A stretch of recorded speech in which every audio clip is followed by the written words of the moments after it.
subject plus has, have plus been plus before plus since या for plus period और point of time. So बच्चों ये है structure.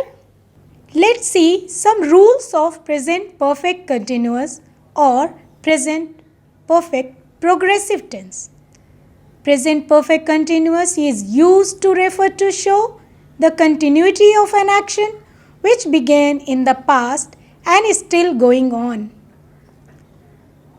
To show the continuity of an action began in past, going on in present and will be continued in future. Present perfect continuous is used to refer to repeated actions. Present perfect continuous is used to refer to uninterrupted actions. Tense का class हो और activity ना हो, game ना हो, fun ना हो, तो फिर कैसे होगा? टेंस का क्लास अब तक जितना हमने किया है वो तो एक्टिविटी बेस्ड ही है. सो ये भी एक एक्टिविटी है, लेकिन मैं सिर्फ एक चीज़ जानना चाहती हूँ, क्या किसी ने ABCD पढ़ा है क्या? माय गॉड, आप भी क्या सोचते होंगे, क्या सवाल किया जा रहा? सब ने ABCD पढ़ा है, पर ABCD in a funny way, जहाँ हम फन भी देखेंगे और कुछ सीखेंगे भी. सीखेंगे वो जिन्हें एग्ज़ाम्स देना है, कुछ सीखना, और एग्ज़ाम्स में जिन चीज़ों को लेकर प्रेजेंट परफेक्ट कंटिन्यूअस में टेंशन होती है, गड़बड़ होती हैं, डिस्टर्बेंस होती हैं, उसे आज बिल्कुल दूर कर देंगे. सो स्टार्ट करते हैं इस एक्टिविटी को जिसका नाम है लेट्स प्ले विथ ABCD. ये है हमारी एक्टिविटी और यहाँ हम क्या देख रहे हैं? हम देख रहे हैं कुछ सेंटेंसेस और साथ में हम देख रहे हैं ABCD.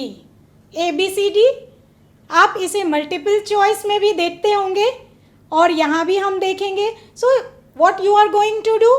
You have to choose A or B or C or D.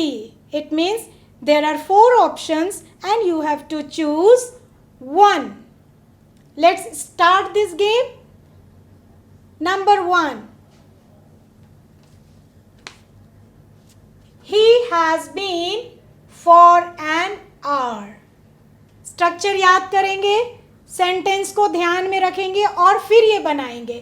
He subject, has been helping verb. So what is required here? क्या लगता है यहाँ क्या होना चाहिए? साथ में है time for an hour. So play है, plays है, playing है और played है. Very good. बिल्कुल सही गेस. और यहाँ हमें चाहिए V4. यहाँ मिसिंग है V4. He has been, पढ़ते हैं एक बार मिलाकर sentence. He has been playing for an hour. Now come to the second sentence. You have been dash since morning.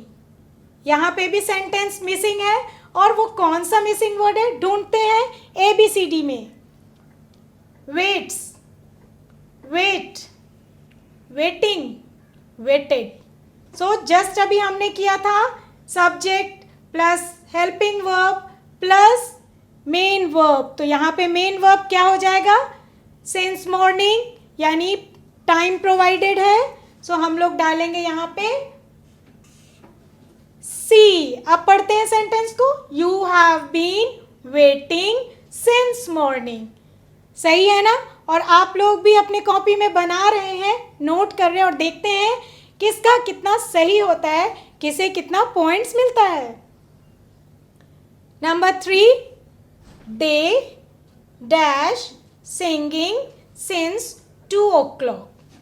फिर से हम स्ट्रक्चर को याद करेंगे और देखेंगे सब्जेक्ट के साथ कौन सा स्ट्रक्चर होता है. सो ABCD में फिर जाएंगे. Has been, have, has, have been. So यहाँ पे कौन सा वर्ड मिसिंग है? Helping verb.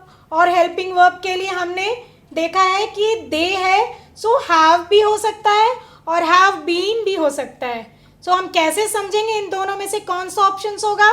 आगे जाएंगे फिर यहीं पे प्रोवाइडेड टाइम के साथ। So they have been singing 2 o'clock।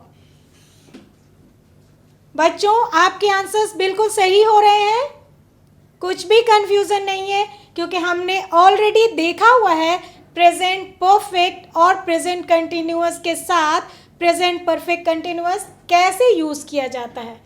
अगले सेंटेंस की तरफ बढ़ेंगे। It has been raining dash a long time. याद कीजिए वो सिंस और फॉर का स्ट्रक्चर, और हमने एक आपको फॉर्मेट भी दिया हुआ था, एक चार्ट पेपर पे एक डिटेल किया हुआ था, और हमने आपको लास्ट क्लास में भी बोला था, उसे याद कर लेंगे। सो यहाँ देखते हैं it has been raining, subject भी है, हेल्पिंग वर्ब भी है और वर्ब भी है, वर्ब में भी V4 भी है। सो मिसिंग क्या है? मिसिंग है टाइम, या तो पीरियड ऑफ टाइम होगा या पॉइंट ऑफ टाइम होगा। सो हम यहाँ देखेंगे फॉर है या since. For a long time, एक पीरियड की बात हो रही है, मतलब कि यहाँ लगेगा फॉर। क्या लगता है बच्चों? सही है ना आंसर? ओके, नेक्स्ट देखते हैं हम लोग। I have been teaching English dash 2013। यहाँ पे भी प्रोवाइडेड टाइम की बात हो रही है। इससे पहले भी हमने देखा था सिंस और फॉर की बात हो रही थी। सो हमने यहाँ पे देखा 2013। याद कीजिए वो चार्ट, और फिर हम लोग यहाँ पे कौन सा वर्ड लगाएंगे? A for, since. Both A and B मतलब फॉर भी लगेगा और सिंस भी लगेगा, जो कि बिल्कुल भी गलत है answer. None of the above मतलब इन दोनों में से कोई सा भी नहीं होगा, मीन्स फॉर भी नहीं होगा और सिंस भी नहीं होगा। लेकिन ऐसा नहीं है, क्योंकि हम लोग ईयर के लिए देखते थे 2013 में हमारा सिंस लगा हुआ है। सो टाइम की बात हो रही है, सिंस 2013 डेफिनेट टाइम की बात हो रही है, यानी I have been teaching English since 2013। Next sentence पे आते हैं। She has dash studying for 3 hours। She has dash studying for 3 hours। और इसके ऑप्शंस को देख लेते हैं। Being, be, to be, been. देखते हैं कौन सा सेंटेंस सही बनाता है, बीइंग, बी, टू बी या बीन। ऑब्वियस है कि ये होगा डी, क्योंकि हम यहाँ पे देख रहे हैं फॉर 3 hours, कंटिन्यूटी की बात हो रही है। She has been studying for 3 hours। ठीक है, आगे देखते हैं sentence. My mother has been dash since evening. ये लास्ट सेंटेंस है, इसको देख लिया जाए। My mother has been dash since evening. यहाँ पे भी बात हो रही है कंटिन्यूटी की, cook, cooking, cooked, cooks. So कौन सा ऑप्शन सही जाएगा उसके लिए हमें ज़्यादा नहीं सोचना, क्योंकि आपने ऑलरेडी बहुत सारे सही आंसर्स दे दिए हैं। सो मेरी माँ शाम से खाना बना रही है, कंटिन्यूटी के बाद फिर यहाँ पे लग जाएगा कुकिंग। सो आपने देखा ये सारे सेंटेंस से कि किस तरह से हमने प्रेजेंट परफेक्ट कंटिन्यूअस का यूज़ डिफरेंट सिचुएशन में अलग अलग स्टाइल से किया।